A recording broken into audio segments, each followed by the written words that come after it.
ছাত্র জনতার আন্দোলনে শিক্ষার্থীদের বিরুদ্ধে অবস্থান নেয় চট্টগ্রাম মেডিকেল কলেজ অধ্যক্ষের পদত্যাগের দাবিতে অবস্থান কর্মসূচি পালন করছেন শিক্ষার্থীরা।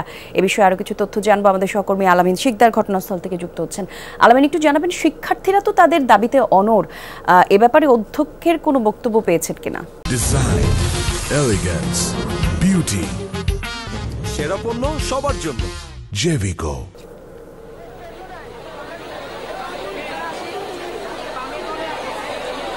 আমরা আসলে এখনো কারো বক্তব্য পাইনি কলি। আমরা যে জায়গাটিতে রয়েছি চট্টগ্রাম মেডিকেল কলেজ হাসপাতালের যে মেডিকেল কলেজটি রয়েছে তার ঠিক প্রধান ফটকের সামনে রয়েছে এবং সেই জায়গাটিতে আমরা দেখছি যে শিক্ষার্থীরা যারা রয়েছে তারা সেখানে অবস্থান করেছে এবং তারা যে বিষয়টি বলছে এই যে বৈষম্যবিরোধী ছাত্র আন্দোলন, সেই বৈষম্যবিরোধী ছাত্র আন্দোলনে এখানকার যিনি অধ্যক্ষ ছিলেন অনেক চাপ প্রয়োগ করেছেন সেই জায়গাতে যেন এখানকার যেন ছাত্রছাত্রীরা সেই বৈষম্যবিরোধী ছাত্র আন্দোলনে যুক্ত হতে না পারে সেই জন্য তাদেরকে নানা ধরনের হুমকি দেওয়া হয়েছে এবং বলা হয়েছে কেউ যদি আন্দোলনে অংশ নেয় তাকে হল থেকে বের করে দেওয়া থেকে শুরু করে তার বিরুদ্ধে মামলার যে প্রস্তুতি, সেই মামলার প্রস্তুতির কথাও কিন্তু বলা হয়েছে।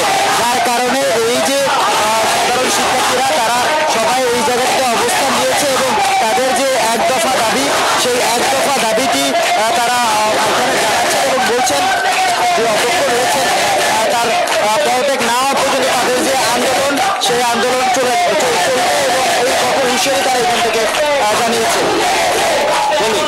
ধন্যবাদ আপনাকে আলামিন।